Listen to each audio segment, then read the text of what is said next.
welcome to Ariel's Twilight Years, how to be a really old model. I'm in Austria this month. I'm in the mountains. I can see mountains from where I'm sitting now. And I am answering some of your questions. So I asked on my Twitter, where I'm Ariel Anderson. I asked on YouTube, which is where you are probably now, which is Ariel's Twilight Years, and I asked on my Substack, where you can search for Ariel Anderson. And you came up with some great questions, which I'm very much looking forward to answering for you. So first, let me have some tea. And let's get started. Question 1. Do feathers and feather dusters really tickle you?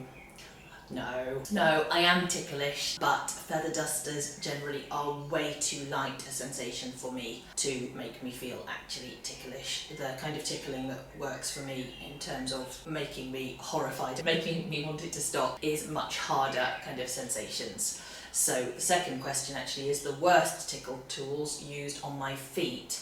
Definitely electric toothbrushes. I find them just awful.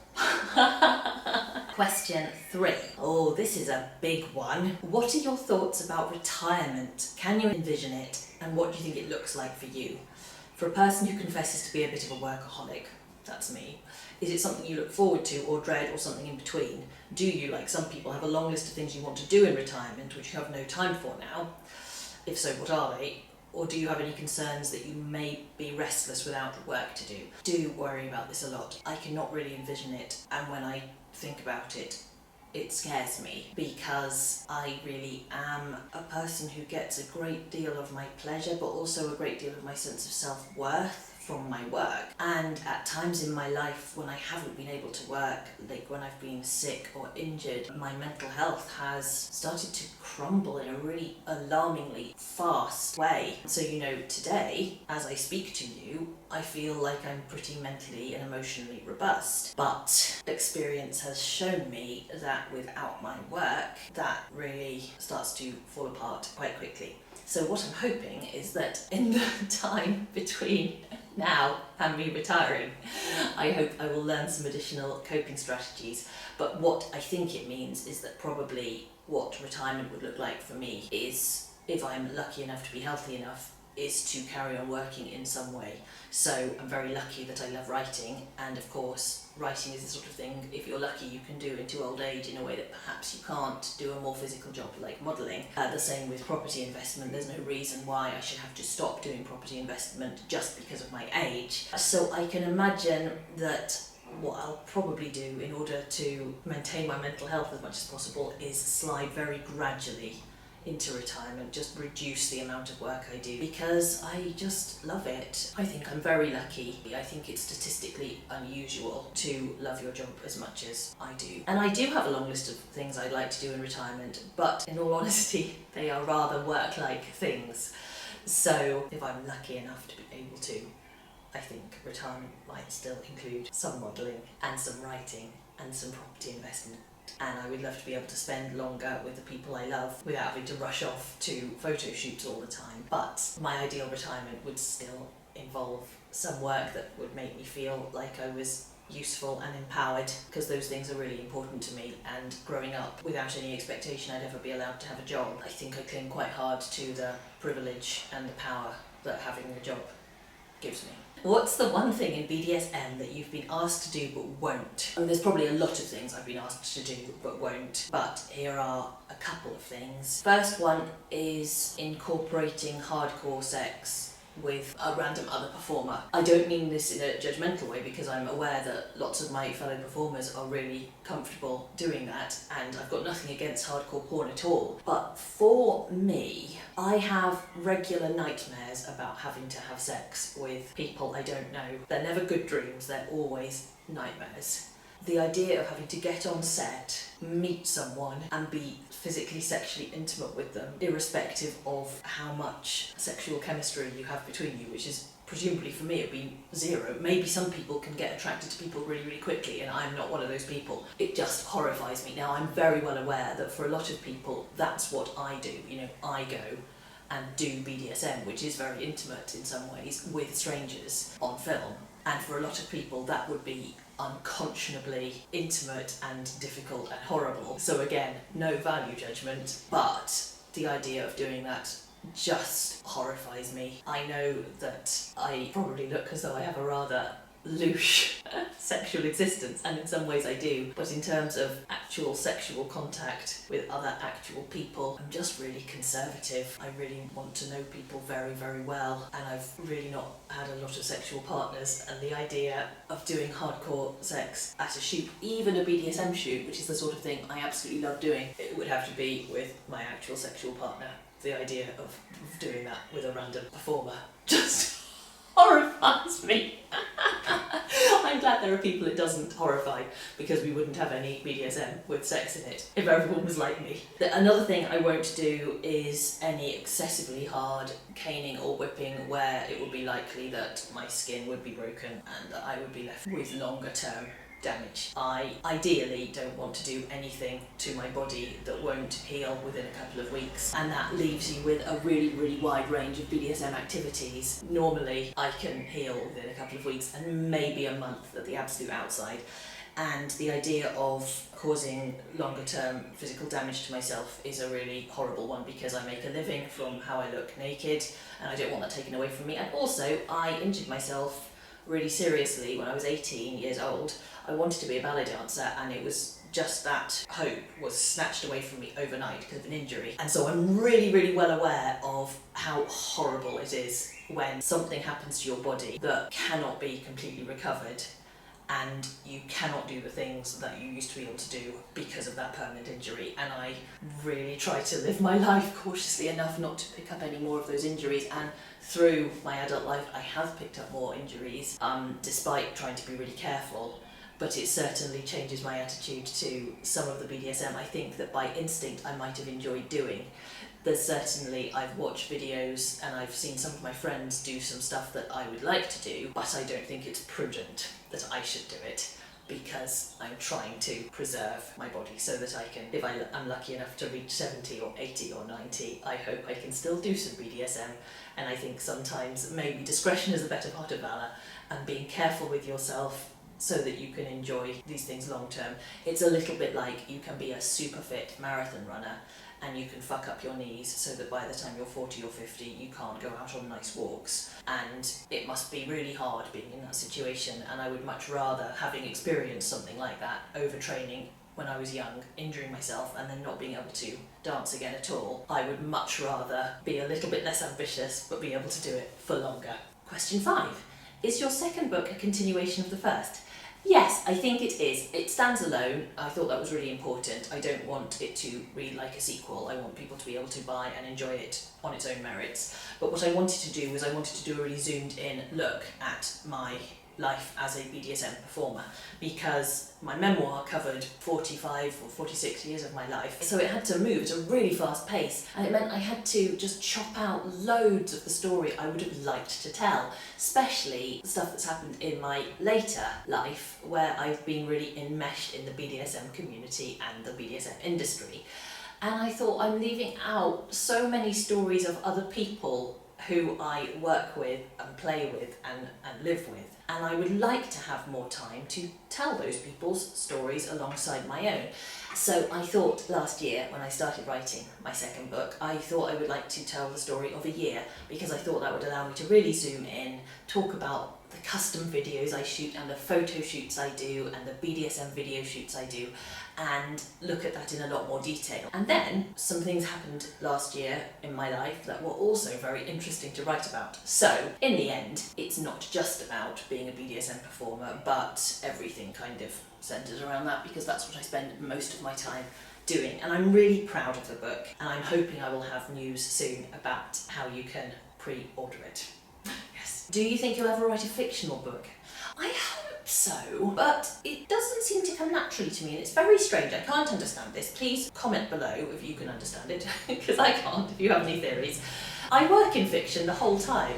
You know, all of my custom videos are works of fiction, and I often improvise very heavily around them. Sometimes I'm given a very basic idea from the customer, and then from that I extrapolate a big old narrative. I think in stories really naturally and easily, but when it comes to my written work, my book-length written work, I am just irresistibly drawn to non-fiction over and over again. I love reading it, although I like fiction as well. I really love non-fiction. I like memoir very much as a reader, so I guess it's natural that I want to write the sort of stuff that I really like reading. And I sort of hope that maybe I will mature into wanting to write fiction at some point, but so far when I've tried, the fiction I've written has veered very, very closely back to my actual life. So I might start off with a premise that's different from my life, but it just seems to drift irrevocably towards self-expression. I'm worried it's evidence that I'm rather narcissistic, because I feel like I should be more interested in telling imaginary people's stories, but I just want to tell my stories. Maybe it's just because I haven't finished telling my story yet, but I'm not sure that I ever will. Here are some more questions. What's your favourite piece of bondage equipment? Do you like straitjackets, arm binders or sleep sacks? Yes, I do. I do like all those things. I like straitjackets, I like arm binders, I like sleep sacks, but I think my actual favourite is like a deep throat cock gag. Love them. Very exciting. How naughty. Have you ever done a full body tape wrapping mummification? And if yes, in what position? Yes, I have. I think I've always been standing. I think I've sometimes been standing with my arms in a box tie behind, sometimes just elbows together behind. I can't off the top of my head think of any that haven't been basically that position. I do have a bit of a hard time with full body mummification. It somewhat triggers my claustrophobic response, so I have to really calm myself down very deliberately to do it. It's a very nice feeling in some ways because the pressure from the bondage is very, very well spread, so it feels, or it can feel, quite sustainable, quite comfortable for a fairly long time compared to some bondage where you really want to stay in it for the bare minimum because the pressure is all centred on very small parts of your body that start to hurt really quickly. I was wondering if you and the people you regularly collaborate with to produce content consider yourselves to be part of a community. Yeah, I think so. You ask how does it manifest? I think it manifests in that a lot of us know each other, and so there's a sort of support network. If stuff goes wrong, we will help each other. If there is a predator who one of us works with, we will warn each other. We'll give each other commercial advice. So yes, I definitely think it's a community, and I'm really glad that it's a community because it is still a rather stigmatised profession. So if I were to go to the police, for example, and say that I'd had a bad experience at a photo shoot, I'm not 100% sure that they would take me very seriously. I hope so, and I think that is getting better, but I can't guarantee it. Whereas if I went to my kind of fellow BDSM producer and model friends, as I have sometimes in the past, they've always been incredibly helpful, and that's certainly something I try to do now that I'm more experienced as well. So yes, and it's lovely. From your book, when you were at drama school, you mentioned nudity classes. I was just curious as to what they were all about. Well, I don't know what they were exactly about. Sadly, I think part of the reason we did nudity classes was because our main acting tutor, who was a man in his late 70s at the time, wanted to see the girls naked. I'm sorry to say it, but back when I was at drama school, which was the end of the 1990s, a lot of our teachers still didn't behave all that professionally. They were professional actors rather than professional teachers, as I say in my first book. And I think their behaviour kind of bore that out rather. So that's one of the reasons we probably did nudity classes, but I think the reason we were presented with is that as an actor it's really important to kind of shed your inhibitions. If you have a whole load of inhibitions before you become a professional actor, there'll be a whole load of work you won't be suitable for, or that you won't put yourself up for, or that you will do really badly because you'll be too embarrassed. And I do see that actually it was quite useful from that point of view, because once you've stood in a room with all your classmates and your teacher and everyone has got naked and nothing bad happens, I suppose it does start to shift your attitude about whether the boundaries we have in place for normal life are really necessary after all. So nudity classes were only one of a great number of other things we did as an attempt to sort of break down inhibitions, like classes where we had to cry or laugh hysterically or pretend to have sex with each other, all sorts of things like that. It was part of a whole term's worth of work in our first term in our first year. That was one of the main things we were working on. And I'm glad, because actually now as a BDSM performer and a fetish model, sometimes the custom videos I'm asked to do are ones that other models have turned down because they just feel too silly doing it. like turning into a chicken, or some of the hypnosis type videos where you're meant to do really irrational things because you're meant to be hypnotised. I think perhaps going through what I did at drama school really helped with that stuff. This question is, I think you once hinted in a video many moons ago that you might contemplate a guy on girl video. I'm not sure that I did. I might have done, but I don't think I probably intended it to come across that way. Yes, and I guess I probably answered that really, that if I was to perform with a male performer, it would definitely not just be a male performer, it would be someone I was actually in a relationship with. On a totally different note, how on earth do you manage your time, from book writing to properties to customs to video production to editing to spending time with your partner in your own time? There is not enough time in the day. So how? Well, you're right, there isn't really time in the day. And the way I manage it is by not having a very good work-life balance. So I do not suggest living the way I do. I find it the least unhealthy of the different ways that I've tried to live. I'm not sure if I've really tried to live any other way, if I'm honest. What am I talking about? I think it's the least unhealthy way of the ways I can envisage being able to live. That's probably more fair. I really love filling my time. The poem Rudyard Kipling's If, the line in it, if you can fill each unforgiving minute with 60 seconds worth of distance run, it sort of haunts me. Ever since I first saw that line when I was 21, I just thought, that's what I want to do, and it is what I want to do. So that is what I do, and that's how I fit it in, by not having a terribly healthy work-life balance. And at the moment, at least, a lot of my friends are in my industry, so my work does involve a certain amount of socialising that kind of comes for free with the work, and I think that's really good for me, because taking time off work to see my friend is something I very much struggle to do. Given that you play out so many sexual fantasies as part of your job, has it ever affected your real life sex life? In other words, have you ever been doing something privately and thought, damn, I should be filming this, or conversely had a custom request where you felt like, wow, I need to incorporate something like this into my sex life? Definitely the second one. Yes, sometimes I've done stuff at work and I've just been like, this is what I must do at home. For sure, definitely. And yes, sometimes with kind of harder impact stuff or anything really challenging bondage-wise, it does slightly feel like a waste to do it and not have a record of it. It doesn't feel like a waste not to make money from it. That feels fine. It feels good to do BDSM and not always make money from it, definitely. But I sometimes feel like I would like to look back at that, and I can't because it wasn't for shoot, it was just for my private life. So a little bit, but mainly I would say that even though my job involves playing out a lot of sexual fantasies, so many of the sexual fantasies I play out aren't mine, that I personally have never felt really burned out from doing too much of it at work. I do think, for example, if I was a full-time spanking model and that's all I did, that was the only genre I worked in, or if I was a full-time bondage model and I was literally just getting tied up day after day after day, I think it might affect my appetite. And so what I think is quite important, for me at least, is to do a fairly wide range of work, and also not to do personal BDSM play all the time.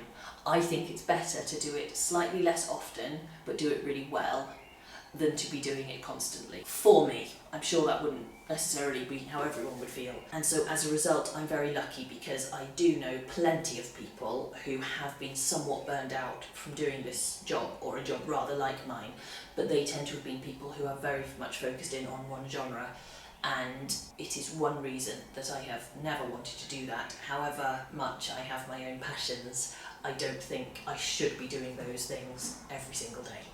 It's good for me to take breaks. What is your favourite ever bondage shoot, and why is it so memorable? Well, I don't want to ever say what my real favourites of things were, because it feels like it's quite disrespectful to all the other people who've given me really good experiences. But the other reason I can't really answer it is because I have had so many wonderful shoots, but the ones that stick out in my mind are always the most recent ones. I think this is called recency bias. Is that right? Let me know in the comments. So, with a question like this, I would tend to gravitate in my mind towards something I've done quite recently. So, my favourite recent shoot was with Eric Kane about 2 weeks ago. It was the 4th in a 10 custom video shoot run. So we had like 8 days, we shot 10 custom videos, and I think it was the 4th one we did. And it just was perfect. Just everything worked. All the positions which we hadn't done before, so we weren't sure if they would work, they did work. we managed to achieve the final position. It looked better than I imagined it was going to, by quite a long way. It felt good. All of it was good. I didn't safe word. It was beautiful. Beautiful, beautiful, beautiful. I'm so proud of it. I can't wait for the customer to see it and then for the wider audience to see it. It was just a joy. But I'm also aware that it probably isn't the best experience I've ever had, even working with Eric. It's a really good recent experience. So, I don't want anyone else to be hurt. It's just, they were my last few bondage shoots, and that was a bloody, really, really, really good one. Given that some of your videos have ghosts, do you believe in ghosts, or have you had a paranormal experience? I do not believe in ghosts, but it is an effort not to believe in ghosts. I have not had any paranormal experiences, so I guess that makes it a little bit easier. But I grew up in a religion that was very, very, very much believing in demons, and believing in demons' power to do awful stuff. So I have really spent my adult life trying to recover from that belief that was stuck in my brain when I was really young and impressionable, and I found it quite difficult to get over that irrational fear that there are just demons wandering around ready to harm you. So I have very strictly, I don't watch things about ghosts, I don't watch documentaries about ghosts. I need to protect my mental state by not believing in ghosts. I love acting stories with ghosts, but I don't even like hearing ghost stories, the sort of stories that people tell around campfires. I don't cope well with them. And I know why. It is just because of my childhood. We were told such frightening stories about things demons could do that I just need to really push those kind of thoughts to the back of my mind, and it's much better for me to believe that there is no paranormal activity. That's a very comforting belief for me. On Loyal Fans in December 2024, you twice posted about meeting a member of your family. That is not a story I want to tell because it's not just my story. Of course, it's about them as well. I hope one day I will tell that story with them, but it's not for me to divulge it. But it's lovely, so thank you for asking. It's a really happy story. First experience with a ball gag. My first experience with a ball gag, rather than the first time I wore a ball gag, was I saw a picture of one on a little web store that I stumbled across in my sort of mid-20s, just before I became a bondage model. So I saw a picture of a ball gag you could buy, and there was a model modelling a ball gag. And I'd seen a ball gag in Pulp Fiction, the movie, in a really violent, awful scene. And it was just the first inkling I had that, wow, you can be a model, or you can be a woman, and you can wear a ball gag. I didn't know there was such a thing as being a bondage model. I didn't know there was such a thing as a kind of BDSM community, and I didn't go looking at that point. And it was several months later that I became a model and suddenly discovered that this was something I could actually do. But this one picture of a model wearing a ball gag, I mean, I really wanted to wear one. And I thought, God, what would it be like to be her? I have her photograph taken wearing a gag, imagine that. Yeah, it was quite transfixing. I was very, very interested in it. I wasn't sure what it all meant, and I certainly didn't consider buying one, but yeah, it definitely made an impression. Did you ever get therapy for the cult you were in? If so, how did you find it, and did it/is it working?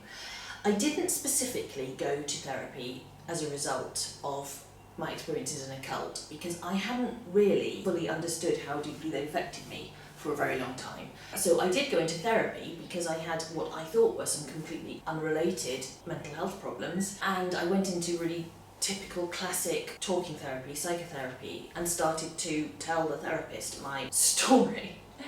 And 5 years later, I still am in therapy, and it has been so useful, but actually what I find myself talking about over and over again in these sessions is the effect that growing up in an apocalyptic cult had on me.